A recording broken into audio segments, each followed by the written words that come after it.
Hava's brother died, so we visit her family. They are sitting Shiva, the Jewish mourning time, in their dark apartment, lit only by a candle. Hava looks very solemn. Her mother is weeping. "We are sorry for your loss," Papa says. I feel like I am suffocating in my too small dress and itchy woolen tights. I have brought my doll, although I see now it was a mistake. Of course we will not play, not now. I had to carry my doll in my arms over to Hava's because I no longer have a carriage. Father chopped it up to use for firewood.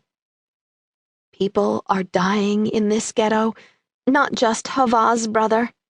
Nobody has died who is close to me. My aunts, uncles, and cousins are okay, as are my parents and sister. But around us, people are dying, some even in my building. There are many dark apartments in Lodz, boxes of grief and fear.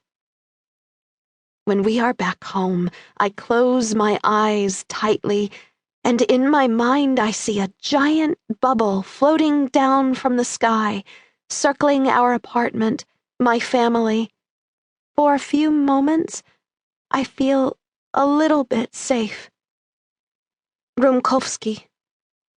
On payday, Papa brings home a little money. Mother and Dora bring a little too. They place the bills in a small pile on the table. I pick up one bill. It feels crisp and new. It is ghetto money with a man's face printed on it. Who is this man with the fluffy white hair? "He is Rumkovsky," Papa tells me. Rumkovsky is the Judenälteste, elder of the Jews. The Nazis put him in charge of running the ghetto. He watches over the factories and the banks and the post office and all of the food. No one knows why this one man was chosen to speak for all the Jews.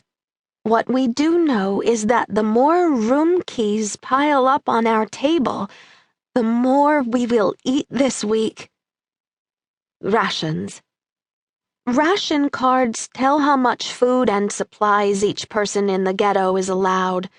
For working, Papa, Mother, and Dora get one bowl of thin barley bean soup, a slice from a loaf of bread, a little vegetable, often beets, and brown water called coffee every day.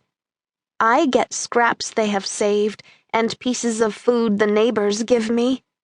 A growing girl needs food, they say, as they slip me bits of things that do not taste at all like the food Mother used to cook at home.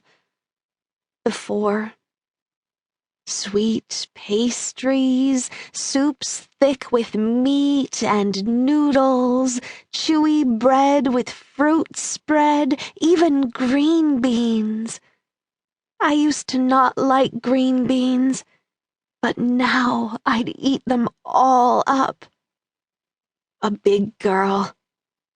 Dora has been switched to the day shift at the factory, so during the afternoons when everyone else is at work, I have to spend time in neighbors' apartments. I am allowed to leave our place and walk down certain hallways and knock on certain doors, and someone else's grandmother or aunt will let me in. "You can do this now that you are a big girl of 6 years old," says Mother. I am 6? Yes, I'm told. Your birthday was last week. Oh. Well, now I can show Hava and Itka my new age, using the fingers of my 2 hands or counting the points on my yellow star. 6 must be a very important number. Chills. I do not like winter in the ghetto. There is too much cold and not enough food, and no one is in a good mood. Sometimes when Dora is bored or annoyed, she pokes me with a wire hanger.